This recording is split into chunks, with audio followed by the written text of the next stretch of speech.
ముత్తు చెప్పండి.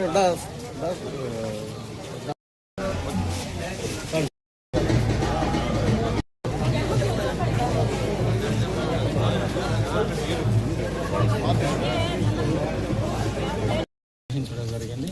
తెలుగుదేశం పార్టీ కుటుంబ సభ్యులందరూ కూడా ఈ కార్యక్రమాన్ని ముందుకు నడిపించాలని ఆలోచించారు, ఆశించారు.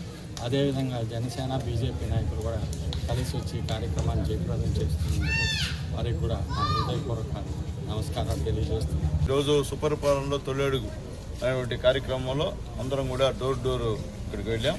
అలాగే ముఖ్యంగా ఈ కార్యక్రమానికి జనసేన నాయకులు చంద్రనీళ్ళు కూడా వచ్చాడు. ఆయనకు కూడా మునిగిరిషి గారు కూడా వచ్చారు. ఆయనకు కూడా మనస్ఫూర్తిగా ధన్యవాదాలు తెలియజేస్తున్నా.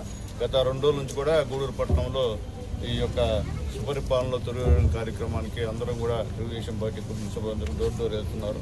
అలాగే అన్న చెప్పినట్టు ఏమైతే చెప్పామో ఎలక్షన్ ముందు సూపర్ 6 ఏమైతే ఇస్తామన్నామో ఎన్డీఏ గవర్నమెంట్ అది ఇస్తుందని చెప్పేదానికి గర్వంగా మేము ఫీల్ అవుతున్నాం. ఈరోజు ఎక్కడికి వెళ్ళినా మాకు ఇద్దరికి వచ్చిందయా, మాకు తల్లికి వందనం అంటున్నారు, మాకు అన్నదాత సుఖీభావ పడేదని చెప్తున్నారు, మాకు పెన్షన్ పెరిగిందని చెప్తున్నారు. అడుగుతుంటే ఎట్లుందయా గవర్నమెంట్ అంటే బ్రహ్మాండంగా ఉందయా, 100 ఏళ్ళు బతకాల చంద్రబాబు నాయుడు గారు, పవన్ కళ్యాణ్ గారు, లోకేష్ బాబు గారు అని చెప్పి, మోడీ గారు అని చెప్పి మాకు ఆశీర్వాదం ఇస్తున్నారు. నిజంగా చాలా సంతోషంగా ఉన్నారు. అట్లాగే ముఖ్యంగా అందరికీ తెలియజేసి రిక్వెస్ట్ తెలియజేస్తున్నాం. మీ అందరికి కూడా రేపు ఆగస్టు 15 8 గంటలకల్లా మన అల్లూరు రాష్ట్ర స్టేడియంలో ఫంక్షన్ మొదలవుతుంది.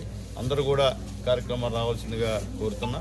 అట్లాగే అదే రోజు సాయంత్రం 5 గంటలకి ఈ యొక్క శ్రీశక్తి ఉచిత బస్సు ప్రయాణాన్ని అక్కడ బాబు గారు 4 గంటలకి లాంచ్ చేస్తే ఇక్కడ గూడూరులో 5 గంటలకి మనందరం కూడా ఇక్కడ ఆ యొక్క బస్సుల్ని ప్రారంభిస్తాం.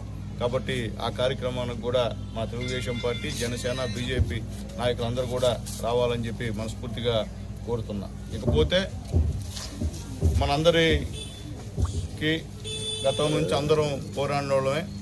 గత గవర్నమెంట్ చేసినటువంటి ఒక తప్పు కారణంగా అంటే మన గూడూరుని తీసుకెళ్ళి తిరుపతిలో కలపడం అనేది భయంకరం తప్పిదం. ఆ తప్పు చేసింది వైఎస్ఆర్సీపీ గవర్నమెంట్ అనే విషయాన్ని అందరికి కూడా తెలుసు.